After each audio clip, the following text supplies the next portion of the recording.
início a mais um podcast do Saber e Saúde, a URGS Explica. Hoje temos como convidado o professor Arthur Chu, posso dizer assim? Isso, Chu. Uhum. Chu, que é professor da farmacologia, neurologista, né, tem uma boa experiência aí na área de neurologia, e hoje ele vai nos falar um pouco sobre essa experiência dele e vivência dele nessa área como médico, mas também como pesquisador, né? Para a gente tentar entender melhor algumas doenças do sistema nervoso, especialmente a doença de Parkinson, que é uma área importante, assim, do trabalho do professor Arthur. Então, Arthur, muito obrigada pela tua presença, a gente agradece bastante tu ter aceito o nosso convite, né? É sempre importante a gente poder divulgar para as pessoas, numa linguagem acessível, assim, assuntos relacionados com a saúde, né? Que esse é o principal objetivo aqui do nosso podcast. Então, fica à vontade, né? Pode explicar conforme tu achar melhor. E a gente começa, então, só te perguntando, assim, para tu contar um pouquinho para nós da tua, não o currículo inteiro, mas, assim, da tua trajetória, assim, como é que a tua formação e tal, para o nosso ouvinte ali entender bem a tua especialização no tema. Bom, primeiramente, Maria Flávia, Alexander, Bruno, gostaria de agradecer a vocês pela oportunidade de estar aqui falando de um tema que eu gosto muito, né? E contando um pouco a minha experiência com a doença de Parkinson. Comecei a fazer graduação em medicina na URGS em 2002, e já no ano de 2003, 2004, eu comecei a acompanhar por conta própria, assim, extracurricularmente, o ambulatório de Parkinson, ali do Hospital de Clínicas, que era coordenado pelo professor Carlos Rieder. E desde 2003, 2004, por exemplo, eu acompanho ali, né? Então, todas as minhas quintas-feiras, desde 2004, isso faz já quase 20 anos, né? Eu acabo atendendo os pacientes com Parkinson ali e entendendo sobre a doença desde uma perspectiva mais assistencial, né? E também comecei a fazer pesquisa sobre a doença de Parkinson com esse viés mais clínico. Aí depois eu acabei fazendo residência em neurologia ali mesmo, depois virei contratado do Hospital de Clínicas e agora sou professor do Departamento de Farmacologia e sigo com as minhas pesquisas, a minha principal linha de investigação é doença de Parkinson, né? Então, eu tenho uma trajetória muito longa, assim, quando eu entrei na residência em neurologia, os meus colegas residentes brincavam que eu já era especialista, já sabia muito de Parkinson, porque eles estavam começando a acompanhar o ambulatório de Parkinson, eu já acompanhava há alguns anos, desde durante a graduação, né? Então, essa é a minha história com a doença de Parkinson, e eu comecei a parte de pesquisa na doença de Parkinson, estudar a farmacogenética da doença de Parkinson, isso lá em 2006, e aí eu acabei fazendo meu mestrado, doutorado em farmacogenética do Parkinson. Então, essa é a minha história. E hoje, atualmente, as minhas frentes de pesquisa é mais em genética da doença de Parkinson e epidemiologia, né? Arthur, obrigado pela tua presença. Como é que é a estatística no Brasil de pacientes com Parkinson? Esse número é grande, pequeno? Como é que são os dados?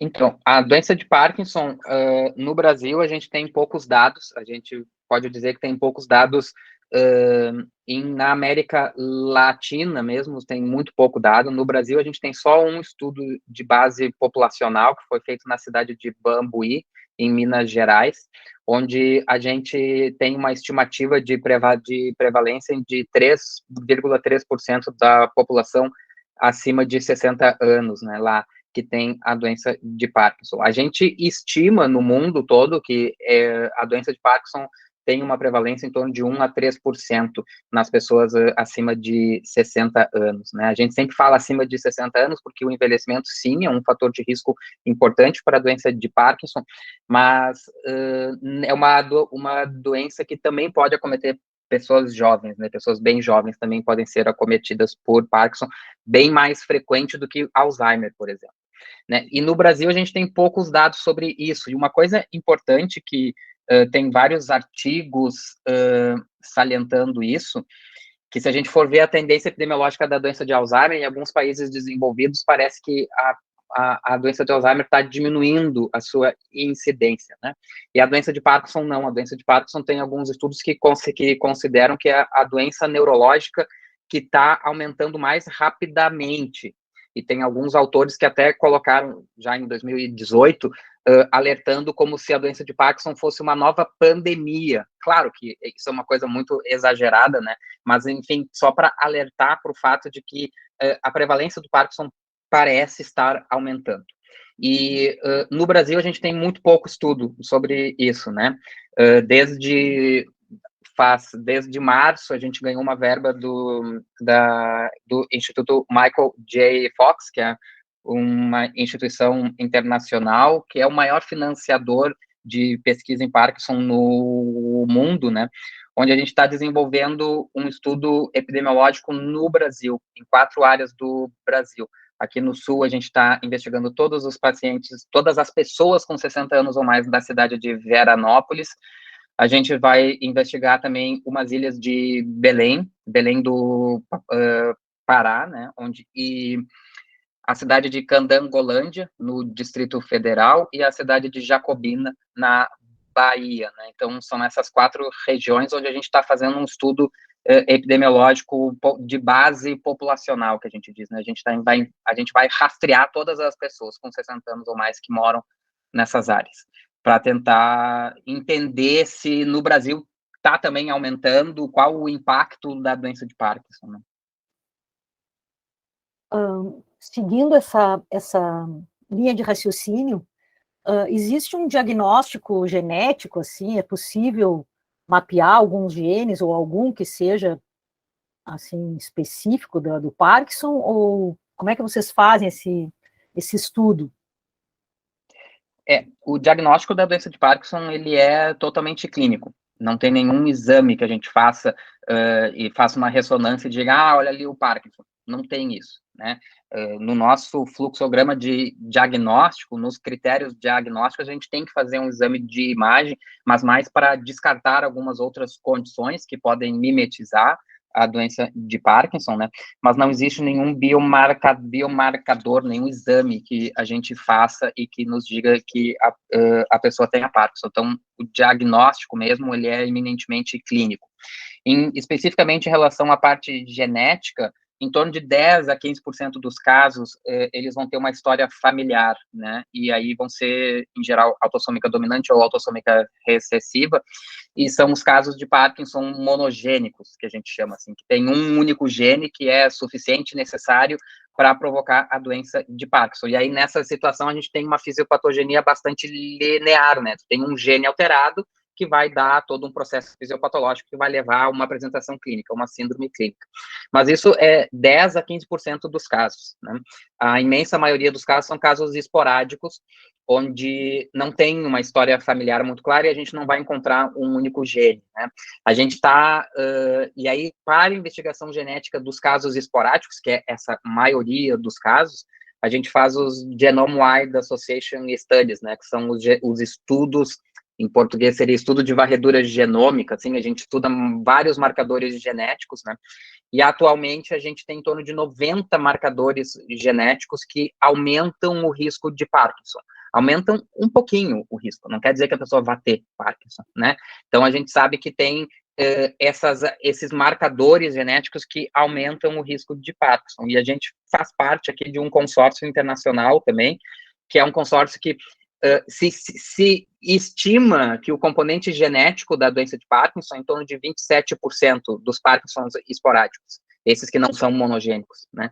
E a gente conhece em torno de 20% deles. Então, existe ainda uma margem maior para a gente conhecer mais desse risco genético, aumentando a população. Então, tem um estudo internacional, que é um consórcio que se chama GP2, né, que é o Global Parkinson Genetics Study, e do qual a gente faz parte, que tem metas bastante ambiciosas de fazer DWOS com 100 mil indivíduos com doença de Parkinson, e uma outra coisa importante, 50 mil indivíduos de populações subrepresentadas, porque essa informação genética o que foi produzido em genética de Parkinson, ela é eminentemente válida para populações europeias e descendentes de europeus.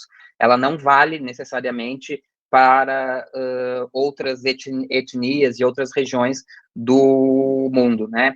Então, quando a gente tiver... Então, é um esforço grande até para que a gente conheça o risco genético em populações específicas. E nós aqui no Brasil, o nosso centro aqui, a gente está colaborando nesse estudo internacional que é para ter coortes muito grandes e a gente conseguir ver todos esse risco genético do Parkinson, que é em torno de 27%. Arthur, falaste então que o diagnóstico, né, da doença de Parkinson, ele é basicamente clínico, né? Então, quais são os principais sinais, né, que podem motivar, por exemplo, né, um paciente a procurar, né, o atendimento médico, né, suspeitando, por exemplo, né, de doença de Parkinson? Atualmente, quando a gente diagnostica o paciente do Parkinson, ele tem que ter o primeiro critério, ele tem que ter o parkinsonismo. Parkinsonismo é como a gente chama a síndrome básica do Parkinson, que a principal causa de parkinsonismo é a doença de Parkinson. E o parkinsonismo é a presença de bradicinesia, que é movimentos lentos, mais tremor de repouso ou rigidez muscular, né? E tem também instabilidade postural, né? Então, na presença de bradicinesia, mais um desses outros achados, a gente diagnostica que o paciente tem uma síndrome parkinsoniana. E a partir dessa síndrome parkinsoniana é que a gente vai poder ter critérios diagnósticos, mais ou menos, para dizer se isso é uma doença de Parkinson, efetivamente, ou se isso é uma outra forma de parkinsonismos, né? E os achados principais são esses que a gente chama de achados cardinais da doença de Parkinson, que são esses que eu falei, né? A bradicinesia, que são movimentos lentos, rigidez muscular, tremor predominantemente de repouso e rigidez muscular. Isso é o que faz a síndrome parkinsoniana principal. Só que existem... O Parkinson não é uma doença que se restringe a sintomas motores. Tem diversos sintomas não motores da doença de Parkinson, né? E, de fato, a gente sabe que alguns pacientes que apresentam o diagnóstico de Parkinson, eles podem ter outros sintomas não motores muito antes de ter o diagnóstico clínico. Tá? Mas isso ainda é uma área de pesquisa, a gente não consegue diagnosticar uma pessoa com pré-Parkinson, digamos assim, não se tem isso, mas existem diversos sintomas motores que a gente sabe que são manifestações pré-motoras da doença de Parkinson, e que a pessoa pode manifestar até 20 anos antes de ser diagnosticada com a doença de Parkinson. E uma coisa interessante que eu acho importante falar também é que, assim, quando a gente diagnostica atualmente a pessoa com a doença de Parkinson, só falar um pouquinho sobre a questão patológica, né? A gente sabe que a doença de Parkinson, a gente ouve falar, é até questão de vestibular, né? Que é degeneração da substância negra, que é uma das principais áreas do cérebro que vai produzir dopamina, né? Mas o Parkinson não se restringe à substância negra, várias outras áreas do cérebro está degenerando junto, e quando a gente diagnostica o paciente com Parkinson hoje em dia, a gente sabe que já perdeu em torno de 80% das células da substância negra. Ou seja, então, quando a gente consegue detectar atualmente, o processo fisiopatológico já está muito acelerado. Isso aí é justamente isso que eu ia te perguntar, porque esses sintomas, assim, a respeito da evolução da doença, né? Porque esses sintomas motores, eles aparecem relativamente tarde, né? Com um certo tempo de evolução da doença para ter esses sintomas motores tão claros, assim, para fazer o diagnóstico. E eu ia te perguntar se existem sinais precoces, assim, que podem indicar, é um pouco isso que tu está falando, não, né, sobre o início da doença, quando ainda não está tão claramente, assim, a parte clínica tão bem evidente. Eu gosto sempre de deixar muito claro o que é assistência e o que é pesquisa, né, e deixar as coisas muito delimitadas e não fazer mistura entre as coisas, porque a pesquisa, a gente tem várias coisas que estão acontecendo, mas que não necessariamente elas cruzaram a fronteira que me leva a coisa para assistência. Uhum. E a gente sabe que quando a gente consegue diagnosticar, hoje em dia, o Parkinson, é como tu falou, a gente já tem um processo fisiopatológico em curso, e um processo avançado que já está lá há pelo menos 20 anos, né? E os principais sintomas que a gente estuda como pródromos da doença de Parkinson, né? O que seria pródromos da doença de Parkinson? Os principais são alteração de olfato, constipação, depressão e distúrbio comportamental do sono REM, que é um distúrbio do sono específico. Esses são os principais achados que a gente vê na área de pesquisa daí, né? Que a gente começa a ver que os pacientes com Parkinson, eles podem ter isso cerca de 20 anos antes. E, de fato, a gente está, inclusive, nas nossas coortes aqui do Brasil, a gente acompanha as pessoas que não têm Parkinson, mas que têm essas coisas, certo? Mas, assim, em nível de assistência, né? Se o paciente chega no consultório dizendo que ela tem alteração de olfato, a gente não pode dizer absolutamente nada para ela, porque a gente, né, não cruzou o nível de assistência, né? Mas sim, essa doença já está ali há bastante tempo. Mas um sinal, assim, um fato que deve alertar as pessoas, quer dizer, eu não sei, vou te perguntar, essa questão familiar, né? Se a pessoa tem um familiar com doença de Parkinson, isso faz com que ela tenha, assim, deva procurar o atendimento antes de ter sintomas ou não? Ou de fato é melhor esperar a doença se desenvolver? Assim, uma coisa importante, né? Quais seriam os nossos objetivos terapêuticos na doença de Parkinson? Acho que vai casar um pouco com a pergunta que tu fez. A gente tem 2 objetivos terapêuticos maiores, né? Fazer neuroproteção, ou alguma coisa que cure, que estacione, ou que faça com que a doença evolua mais lentamente. E o outro objetivo terapêutico é tratamento sintomático. Infelizmente, a gente não tem nenhum tratamento modificador. Não existe nenhum tratamento que retarde, que faça nada. Então, assim, diagnosticar antes, a pessoa não tem nada que a gente possa fazer, né?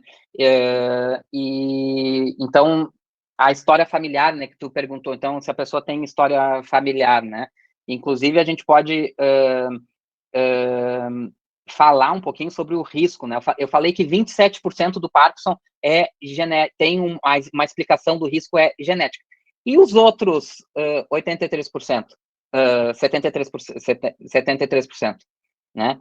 Da onde vem? E a gente sabe que o Parkinson... E por que o Parkinson está aumentando a prevalência no mundo? A gente foca muito em genética também, mas tem muitas questões ambientais, né? A pessoa pode herdar uma certa composição genética que faça dela mais predisposta a um risco de Parkinson, mas ela só vai ter Parkinson se ela tiver exposições ambientais que também contribuam para o desenvolvimento da doença de Parkinson, né? E aí a gente tem algumas coisas bem interessantes. A gente sabe que a doença de Parkinson está associada com trabalhar em agricultura, viver em zona rural, beber água de poço e exposição a pesticidas, certo? Então, tudo isso é associado com a doença de Parkinson, e pesticidas muito associado com a doença de Parkinson. A Fundação Michael J. Fox, nos Estados Unidos, tem uma campanha muito grande para banir o paraquat, né, que é um dos pesticidas associados com Parkinson. E o tricloroetileno também, que é um solvente industrial também, que está associado associado com a doença de Parkinson. Então, essas questões de exposição a pesticidas e agrotóxicos é um ponto bastante importante. Tem alguns estudos mostrando associação com poluição ambiental, né? E tem alguns estudos mostrando também associação com questões de dieta e atividade física. Então, se a pessoa acha que tem um risco maior de Parkinson, o que ela pode fazer é tentar comer menos agrotóxicos, ingerir menos agrotóxicos e pesticidas, evitar a poluição de diversas formas, e tem também estudos convincentes, assim, que mostrando que atividade física e dieta, né, além de melhorar a doença cardiovascular, diminui o nosso risco de ter Parkinson, né, atividade física e dieta. Então, recomendações que a gente faz para qualquer pessoa, independente do seu risco maior ou menor de ter Parkinson, né? A gente já recomenda para as pessoas fazer atividade física pelo sem número de benefícios que isso tem, né? E só uma reflexão, né? Se a gente for pensar, o Brasil, a Anvisa, eu não tenho exatamente as datas, mas acho que em 2017 baniu o paraquat, e o banimento mesmo do paraquat foi em março de 2021, acho que as últimas lavouras de soja estavam usando o paraquat, foi em 2021 agora, mas a gente tem uma pressão muito grande dos produtores de soja para que se volte o paraquat, e a gente tem uma perspectiva bem real de que o paraquat volte a ser utilizado no Brasil, certo? Porque ele é muito mais barato para fazer a defoliação da soja, né? Antes de tu colher a soja, tu passa o paraquat para tirar a folha. E outros pesticidas também. A gente está terminando um estudo nosso aqui, que a gente está avaliando algumas questões de pesticidas, e tem alguns pesticidas novos que a gente está nominando aqui também, e que possam estar associados com Parkinson, né? Alguns estudos epidemiológicos do nosso grupo, assim, que a gente está em fase de escrita já, e que é uma questão muito importante, né? Que é um alerta para a gente enquanto sociedade, né? O que a gente quer? A gente quer uma agricultura que privilegie segurança alimentar, ou a gente quer uma agricultura que privilegie produção de divisas para o país, né? Só vendo aqui, né, os níveis de glifosato, que também aparecem nos estudos epidemiológicos associados com Parkinson, o resíduo permitido de glifosato no Brasil, só o que é permitido, né, é 4.000 vezes maior do que o resíduo permitido na União Europeia. Então, mas só se a pessoa comer uma tonelada de pimentão que vai ficar, e vai ser um que outro, vai ser um que outro, né, que vai morrer, mas se tiver muita gente, esse um que outro acaba influenciando bastante. Acho que bem importante, né, essa relação, até tinha pensado em trazer isso depois, né, dos fatores de risco, né, para doença de Parkinson, né, especialmente aqui pensando no Rio Grande do Sul, né, a prevalência, claro, né, da atividade agrícola, né, envolvendo muitas vezes o uso de agrotóxicos, né, e essa relação, então, com uma incidência, né, de alguns casos de doença de Parkinson. Mas, fazer uma pergunta também que eu acho que é importante, né, então, né, tu falaste em termos de diagnóstico, né, mas qual que seria o prognóstico, então, para o paciente a partir do momento em que ele é diagnosticado, então, com a doença? O que a gente tem aí de tratamento? O que a gente tem de expectativa de vida, nesse sentido? Assim, o Parkinson, ele a gente hoje chama a doença de Parkinson uma coisa que eu acho, a minha opinião pessoal, isso, né? Não posso prever o futuro, não sei como é que vai ser, mas daqui a 20, 30 anos, o que hoje a gente chama de doença de Parkinson, a gente vai chamar de doença de Parkinson 1, 2, 3, 4, 5, 6, 7, 8, 9, 10.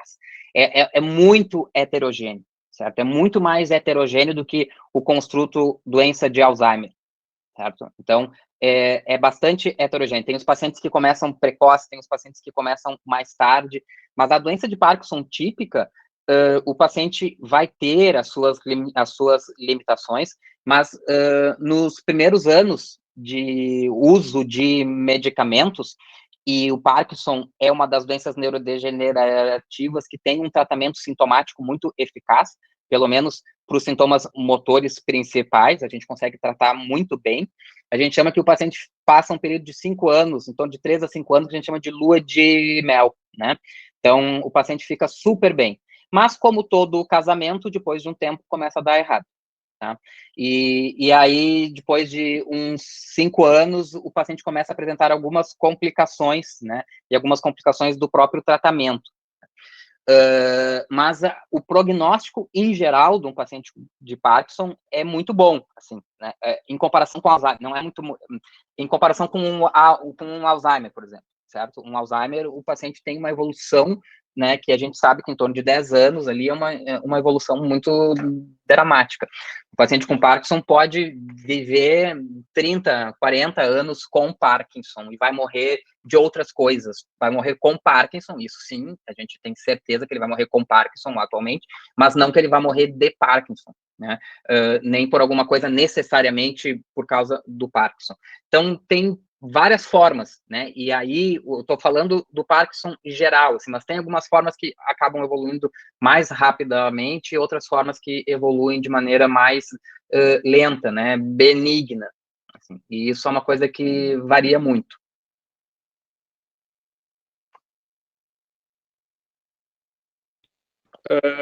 E do ponto de vista de tratamento, o que a gente tem hoje de tratamento? Tem tratamento farmacológico, mas tem também outras estratégias, não? Acho que a gente tem uma coisa que a gente sempre tem que estimular os pacientes é estimular a atividade física. Tem alguns estudos sugerindo que a atividade física protege de Parkinson e alguns estudos mostrando que os pacientes que fazem mais atividade física, eles acabam indo melhor, né, a evolução. Mas o tratamento, especialmente daqueles sintomas cardinais que eu falei antes, bradicinesia, rigidez e tremor de repouso, a gente tem diversos tratamentos farmacológicos que são sintomáticos e que têm uma melhora muito importante. Nenhum deles, como eu já falei, ele vai retardar a doença, vai desacelerar ela, certo? Mas a gente tem vários fármacos que a gente pode utilizar e basicamente o paciente vai usar, por exemplo, levodopa, que é o fármaco principal do Parkinson, e ele vai acabar usando a sua vida toda. A base do tratamento do Parkinson é com levodopa, né? É mais ou menos assim, falando uma analogia, uma super simplificação, assim, mas assim como o paciente diabético tipo 1 tem que tomar insulina, porque o pâncreas não está produzindo insulina, o paciente com Parkinson vai ter que tomar levodopa, porque a substância negra não está produzindo dopamina suficientemente. E os pacientes têm um benefício muito bom com a levodopa, mas em alguns casos eles começam a apresentar perda de efeito do fármaco, que a gente chama de flutuação motor. Alguns podem apresentar movimentos involuntários induzidos pela levodopa, algumas coisas desse tipo, e que eventualmente a gente tem tratamentos cirúrgicos também, né? Não mais do que 20% dos pacientes com Parkinson, mas a gente pode ter um tratamento cirúrgico, que é com o implante de estimulador cerebral profundo, onde o paciente fica com uma caixinha acoplada no peito, como se fosse um marca-passo de coração. Não sei se alguém aqui conhece alguém que tenha marca-passo, é a mesma coisa, só que em vez do eletrodo ir para o coração, o eletrodo vai para o cérebro, né? E vai estimular algumas áreas específicas do cérebro, e é mais uma forma de tratamento que a gente tem, um tratamento bastante efetivo. Não é a cura do Parkinson, não vai melhorar todos os sintomas do Parkinson, mas é um tratamento que a gente pode lançar mão em algumas situações específicas, né? Então, o tratamento basicamente é esse, né? E um outro foco é a reabilitação, né? Especialmente físio e fono, né? Fono pela questão da voz e pela questão da deglutição também. No Brasil, infelizmente, a gente acaba tendo um acesso à fisioterapia, reabilitação, numa intensidade, num nível menor do que seria o ideal, né? O ideal seria a pessoa fazer fisioterapia quase que todos os dias, e no Brasil isso é bastante difícil, acaba fazendo 1, 2 vezes por semana só, mas também é um pilar importante, né? E aí, depois, o paciente com Parkinson pode apresentar vários sintomas não motores, né? E que daí tem alguns tratamentos específicos que a gente pode utilizar. Poderia nos dizer quais seriam, assim, os sintomas não motores desses pacientes com Parkinson? Porque, normalmente, o que vem à mente é justamente os motores, né? Quando a gente pensa na doença de Parkinson, vem os motores. Então, o paciente com Parkinson pode ter alteração de olfato, pode ter constipação, pode ter alterações neuropsiquiátricas de diversas ordens, desde alguma alteração de cognição, de função executiva, e alguns sintomas psiquiátricos, como alucinação visual, por exemplo, em alguns pacientes podem ter. Já falei da alteração de olfato, alteração de sono, né? O distúrbio comportamental do sono REM, que é um distúrbio onde o paciente, enquanto está sonhando, ele não consegue fazer um bloqueio motor adequado de todo o corpo, e aí começa a se mexer muito durante o sonho, e isso pode ser prejudicial. Às vezes o paciente pode se quebrar, cair da cama, se machucar por isso, né? Alguns pacientes podem ter apatia, né, com uma coisa que não é depressão, mas é mais uma apatia, depressão mesmo. O paciente com Parkinson pode estar mais associado com o Parkinson. Demência, né, o paciente com Parkinson pode acabar evoluindo para uma síndrome demencial, né, conforme ele for envelhecendo. E desautonomia, já falei de constipação, mas ele pode ter alteração de regulação da pressão arterial, pode ter incontinência urinária, vários sintomas não motores, né? Arthur, em questão de diagnóstico, tem a atrofia multissistêmica também, que ela também é classificada em duas categorias, que tem a parkinsoniana junto, que tem os sintomas mais motores e também equilíbrio associado. Como que faz, como é feito para ter essa diferença no diagnóstico? A gente tem um paciente com uma síndrome parkinsoniana, que eu falei lá, que é a presença de bradicinesia, mais tremor de repouso e ou rigidez, e a partir disso a gente tem critérios diagnósticos para dizer se é doença de Parkinson, se é Parkinson secundário. Às vezes o parkinsonismo pode ser secundário ao uso de fármacos, tem diversos fármacos que podem induzir um parkinsonismo, como se fosse uma doença de Parkinson. E, por exemplo, AVC, eventualmente AVCs em algumas áreas específicas podem induzir um parkinsonismo também. E a gente tem os parkinsonismos atípicos, e dentro dos parkinsonismos atípicos, a atrofia de múltiplos sistemas é uma delas, né? Tem outros parkinsonismos atípicos, né? E aí tem uma série de critérios diagnósticos que define para a gente o que é o Parkinson típico e o que são os parkinsonismos atípicos, né? Também, de novo, é tudo critério clínico, né? Por exemplo, atrofia de múltiplos sistemas que tu falou, o paciente vai apresentar já no início do quadro com desautonomia, então ele vai ter hipotensão ortostática, que é quando fica de pé, a pressão cai. O paciente tem mais quedas, o parkinsonismo é mais simétrico, tem algumas diferenças que a gente vai vendo na clínica para dizer se o paciente é parkinsonismo tipo, doença de Parkinson, ou parkinsonismo atípico. Arthur, mais como curiosidade mesmo, existe assim algumas doenças, ou alguma doença que acompanhe o Parkinson, que seja, sei lá, paciente diabético tem mais probabilidade de ter Parkinson? Existe alguma relação assim com outras doenças, ou não há algo claro? Tem alguns estudos sugerindo associação com diabetes especificamente, né? Tem alguns estudos sugerindo isso, e tem também até alguns ensaios clínicos em andamento com alguns antidiabéticos, né? Para melhorar a resistência periférica à insulina, que que poderia ter algum efeito no Parkinson. Esses estudos estão em andamento ainda, a gente não tem dados muito conclusivos sobre ele, né? Mas, assim, associação talvez com diabetes, certo? E com outras doenças, não tem nenhuma outra doença, assim, a não ser, por exemplo, depressão, né? Uma coisa que pode estar junto, as outras doenças, assim, não. Uma pergunta que, enfim, talvez seja interessante ali dentro daquilo que né, a gente conversou até aqui. Tu colocaste antes, né, que os sintomas, né, mais característicos da doença de Parkinson, eles costumam aparecer quando o paciente ele já tem, né, uma degeneração significativa, né, na substância negra, por exemplo, envolvendo, né, a redução da produção de dopamina.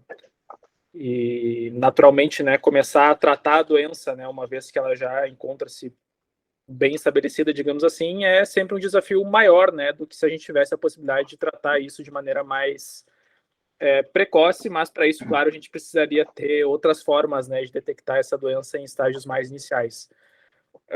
Como que está a questão, por exemplo, de pesquisa, tentativa de desenvolvimento de marcadores, por exemplo, que possam talvez propiciar um diagnóstico, enfim, eventualmente mais precoce, o que talvez abriria, né, mais oportunidades do ponto de vista de tratamento, né, em busca, se não de uma cura, pelo menos de um tratamento modificador da doença, né, que pudesse, né, talvez reduzir, né, a velocidade da progressão.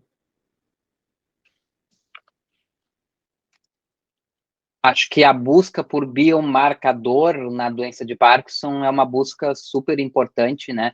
E se a gente conseguir definir algum biomarcador que tenha uma acurácia adequada para o Parkinson, vai nos possibilitar, talvez, diagnosticar pessoas em risco, assim como o Alzheimer, né? Por exemplo, que o Alzheimer está muito mais avançado nesse encontro de biomarcadores do que em relação ao Parkinson, né? A gente tem alguns estudos sugerindo que a alfa-sinucleína que é uma das principais proteínas alteradas no Parkinson, pudesse ser um biomarcador, mas ainda bem longe de isso cruzar a barreira de investigação e isso chegar na clínica, né? Tem várias coortes no mundo que estão tentando criar critérios diagnósticos para definir o Parkinson prodrômico, né? E alguns estudos de marcador de DAT-SCAN, que é um SPECT que marca o transportador de dopamina, que estaria diminuído nos pacientes com Parkinson. Tem alguns estudos vendo nessa linha de biomarcadores de neuroimagem, né, e alguns biomarcadores de plasma ou líquor, né, mas todos eles ainda estão longe da gente chegar a uma definição como o Alzheimer já tem uma definição mais clara, né. A gente não tem isso. Tem alguns estudos fazendo biópsia de alguns tecidos periféricos, como glândula salivar, mucosa colônica, pesquisando uma alteração patológica típica da doença de Parkinson, que são os corpúsculos de Levy, que pudessem estar marcando o risco de ter Parkinson, né? Mas a gente ainda está longe de chegar a um biomarcador, mas é uma coisa que a gente deseja muito. Só que dificilmente acho que a gente vai ter um biomarcador único para a doença de Parkinson, porque, como eu falei antes, são doenças de Parkinson, né? Então, talvez a gente encontre um biomarcador para um subtipo de Parkinson e um biomarcador para outro subtipo de Parkinson.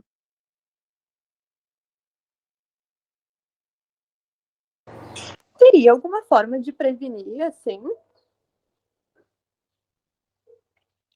Os estudos de prevenção, sim, teria. Basicamente, a gente diminuir a nossa exposição e consumo de pesticidas, poluição ambiental, atividade física e uma dieta adequada, assim, né, uma dieta mediterrânea que serve para várias doenças. A gente tem alguma evidência do Parkinson, né? Estou até com um livro aqui de alguns pesquisadores importantes que é Ending Parkinson Disease, né, que é terminando com a doença de Parkinson, onde eles propõem algumas medidas para a gente prevenir a doença de Parkinson, diminuir prevenir, né? Então, tem alguns pontos aqui. O primeiro deles é banir o uso de paraquat e o uso de tricloroetileno. Beber água limpa. E a água limpa é uma coisa complicada, porque o tricloroetileno, por exemplo, que pode eventualmente estar contaminando a água, ele é muito volátil.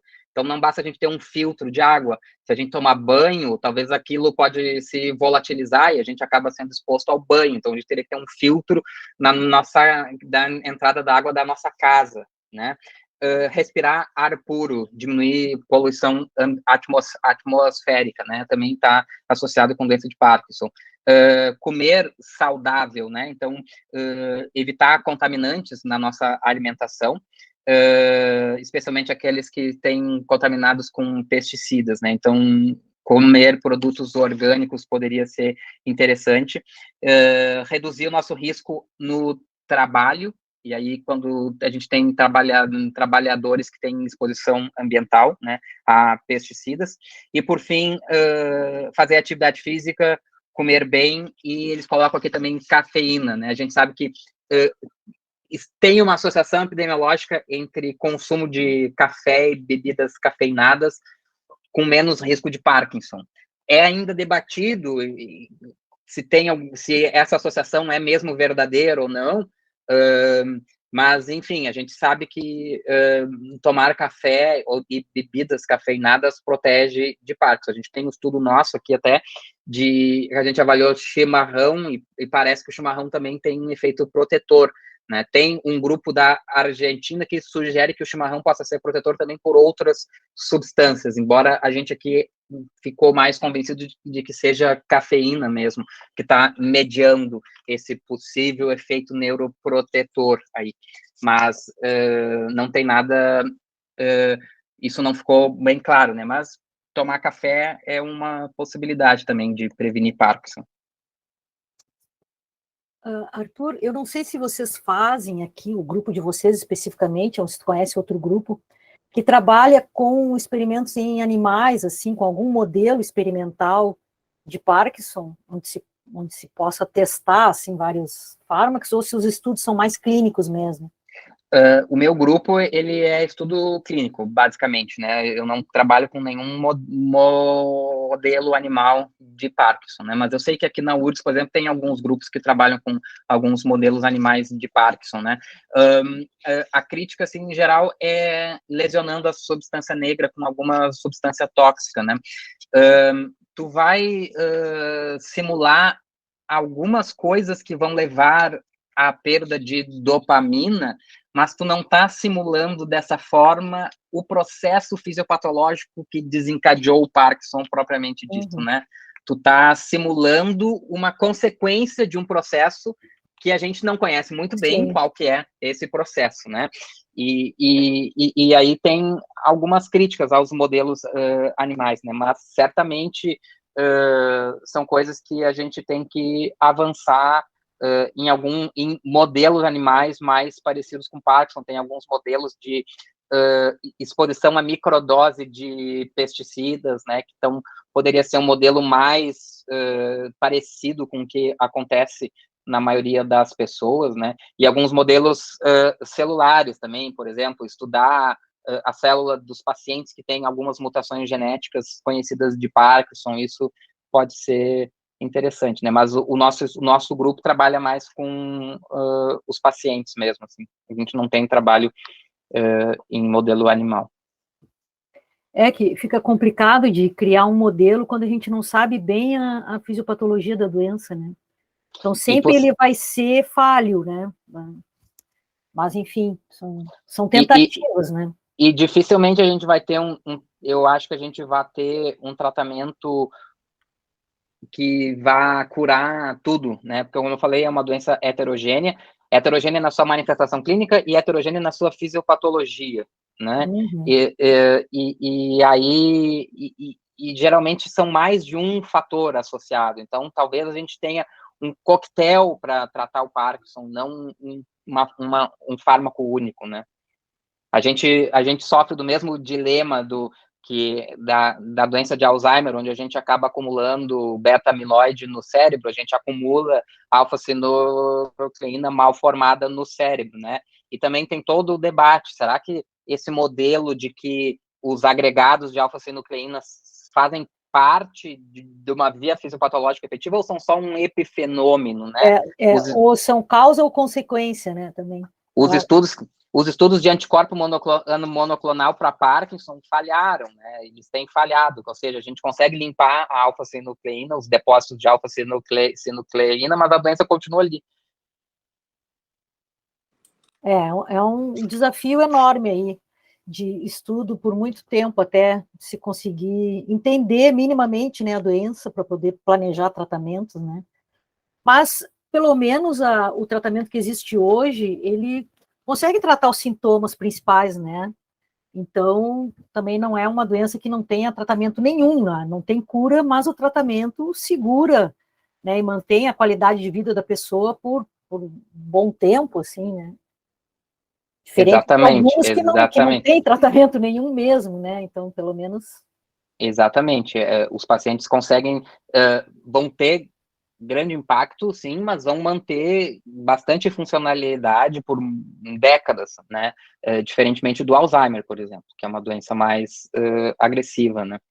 E a gente tem diversos estudos em andamento tentando alguma droga neuroprotetora, mas todas elas, em princípio, estão falhando, né? A gente tem algumas evidências muito promissoras de estudos pré-clínicos e de estudos de fase 1, mas quando a gente começa a colocar os estudos em fase 2, fase 3, e medir desfechos relevantes do ponto de vista clínico, eles falham. Isso acaba sendo meio comum, né? A várias doenças, na verdade, né? Então, tem alguns dados positivos, né, de estudos pré-clínicos e alguns estudos clínicos, né, em fase mais inicial, mas muitas vezes, né, nesses ensaios maiores de fase 2 e 3, acaba não confirmando, né, esse benefício, né? A própria doença de Alzheimer, né, tem vários exemplos aí nesse sentido, né? Até estava pensando também essa questão, né, sobre o desenvolvimento de novos tratamentos, né? A gente tem visto bastante coisa aí sendo feita na busca de tratamentos para doenças de Alzheimer, como tu citaste, né, esses trabalhos com anticorpo monoclonal, que, enfim, com alguns resultados, no mínimo, questionáveis, né, para não dizer outra coisa. E, bom, estava me perguntando, né, acho que tu respondeu já essa questão relacionada à doença de Parkinson, né, que aparentemente também não se verificou benefício claro, então, é isso, né, com anticorpo monoclonal contra a alfa-sinucleína. A gente tem um anticorpo que foi parado já, os estudos dele, que não mostrou benefício algum, e tem um que ainda tá rolando, assim, parece que mostrou um benefício discreto num desfecho secundário, aí estão fazendo um ensaio clínico de fase 3 para avaliar melhor isso, que é o prasinezumab, com anticorpo monoclonal. Tem alguns estudos também com vacina, né, para imunizar os pacientes para montar uma resposta imunológica contra a alfa-sinucleína, isso baseado no conceito de que a alfa-sinucleína seja tóxica, né? Tem alguns pesquisadores importantes que acham que a gente tem que parar de pensar essas coisas, que a gente está indo no caminho errado, tem que ser alguma outra coisa, né? Tem alguns estudos também com antioxidantes, com metabolismo de ferro, porque o metabolismo de ferro também dos pacientes está alterado, mas tudo isso ainda em estudos, né? O Parkinson tem uma enzima também, que é a LRRK2, que está hiperativa em pelo menos alguns pacientes, e que tem também estudos inibindo essa enzima, que parecem ser os mais promissores, ou pelo menos que a gente não viu ainda os resultados desses estudos, né? E alguns outros que, assim como o Alzheimer tem o ApoE Y4, né, que é o alelo de risco, de maior risco, o Parkinson tem o seu ApoE, que é o GBA, né, que é um gene de maior risco. O paciente que é heterozigoto para GBA tem 5 vezes maior risco de ter Parkinson. E o GBA em homozigose da doença de Gaucher, que é uma doença de depósito lisossômico diferente. E também tem sido feito estudos com fármacos que interfiram nessa rota do GBA aí, mas também, por enquanto, sem nenhum resultado muito promissor. É isso aí. Meninos, mais perguntas? Dúvidas? Vanessa.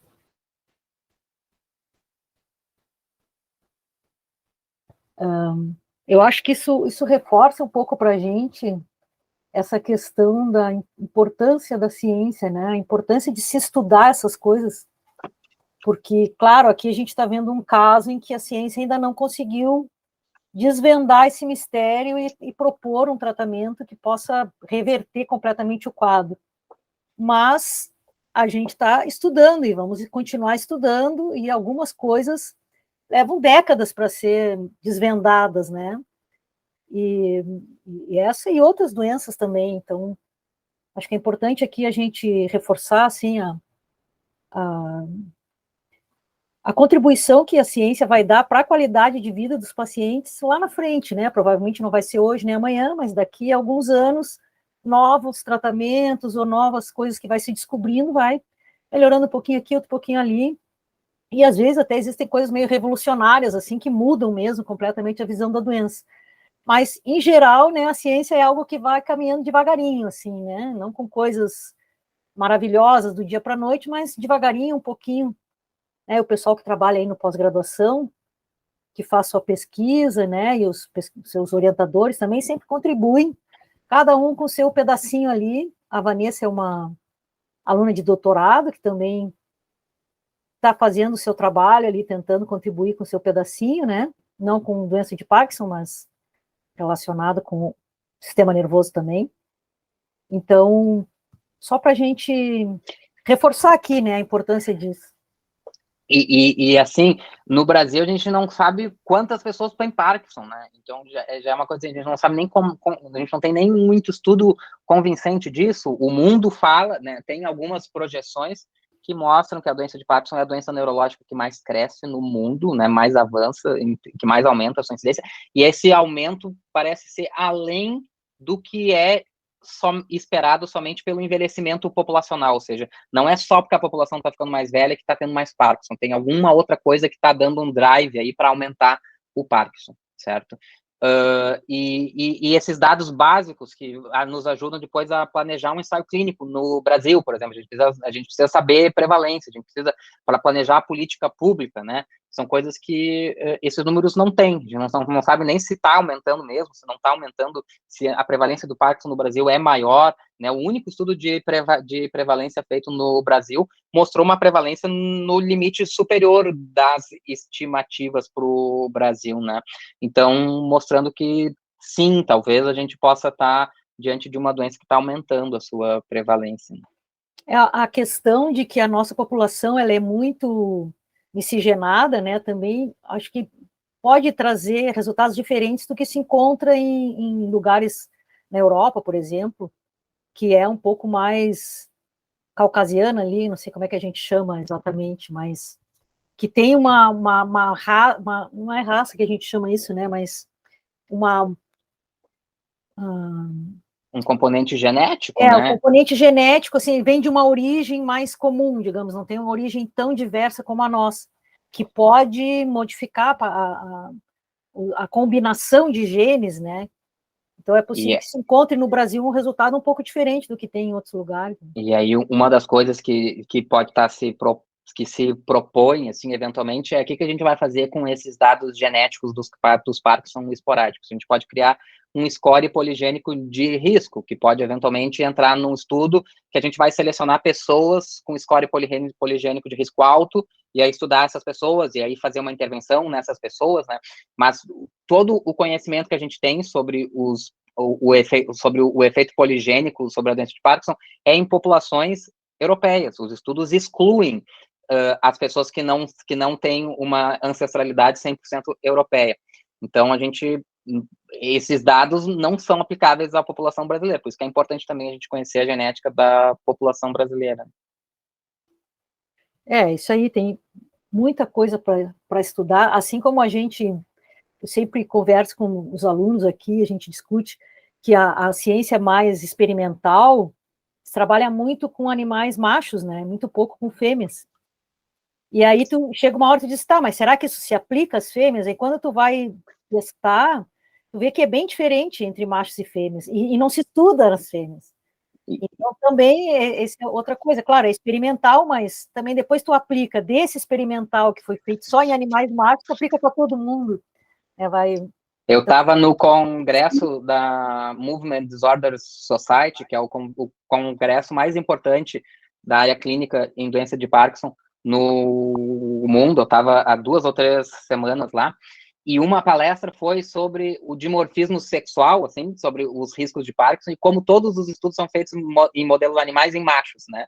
E a gente sabe que tem no Parkinson, essa suscetibilidade a pesticidas, essa coisa toda tem uma diferença, né? E que a gente acaba estudando só macho, né? E até isso são coisas que, sim, podem impactar. Isso aí fica em aberto aí para essa gurizada estudar. Tem muita coisa para se estudar, tentar esclarecer, né? Cannabis e Parkinson, vocês não querem perguntar? Fala para nós. né? Porque é uma coisa que as pessoas estão na moda, a gente vê muito no ambulatório, os pacientes vindo com várias ideias, né? A gente tem algumas sugestões de que a maconha, a cannabis e os seus extratos poderiam ajudar em alguma coisa no Parkinson, né? Mas atualmente não tem nenhuma evidência que a cannabis tenha uma utilidade no tratamento do Parkinson. Certamente a gente precisa de mais estudos sobre isso, né? Mas dificilmente, do ponto de vista da plausibilidade biológica, ela vai ter algum efeito direto na fisiopatologia, a ponto de retardar a doença, alguma coisa assim, né? A gente pode ver que os pacientes podem ter dor, o paciente com Parkinson tem mais dor que outro sintoma não motor que ele pode ter, alguns distúrbios do sono, que eventualmente a cannabis pode ajudar, né? Mas a gente também tem falta dados de segurança de mais longo prazo, especialmente num paciente com uma doença neurodegenerativa. E o Parkinson, por exemplo, ele tem mais apatia e tem risco de quedas. E os derivados da cannabis, a gente não sabe, o uso prolongado num paciente com Parkinson não vai dar mais apatia. A gente sabe que em pacientes jovens dá uma síndrome amotivacional, né? Será que não pode piorar com o tempo a apatia do Parkinson? Será que não pode aumentar o risco de quedas deles e isso levar a diversas complicações, né?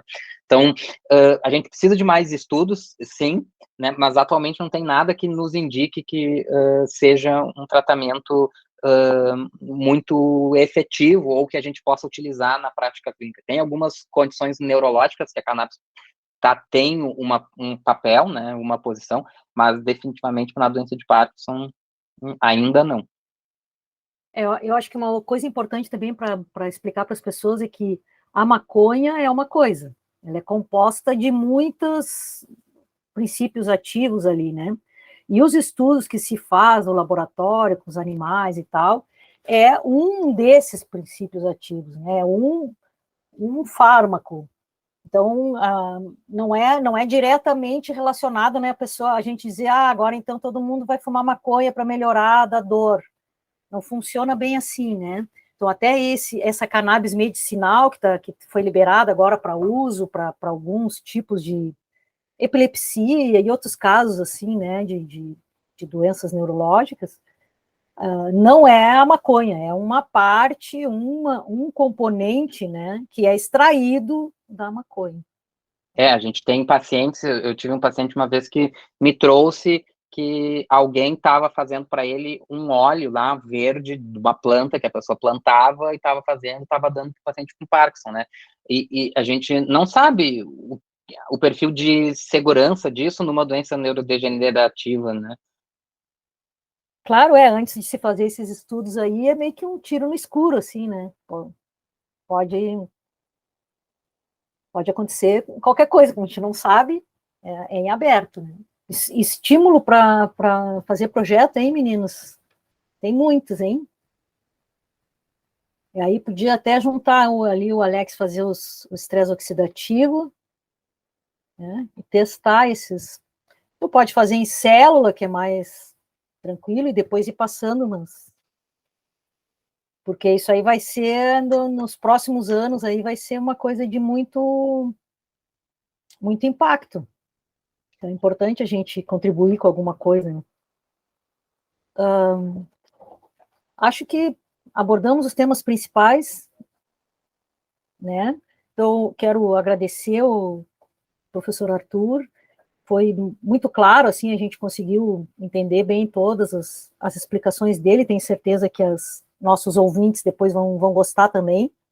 Essa é uma doença que é bastante prevalente, né, então há muitas pessoas com interesse em entender um pouco mais essa doença, né, então a gente agradece demais a tua presença aqui, o teu tempo para explicar isso tudo para nós, e já a gente fica à disposição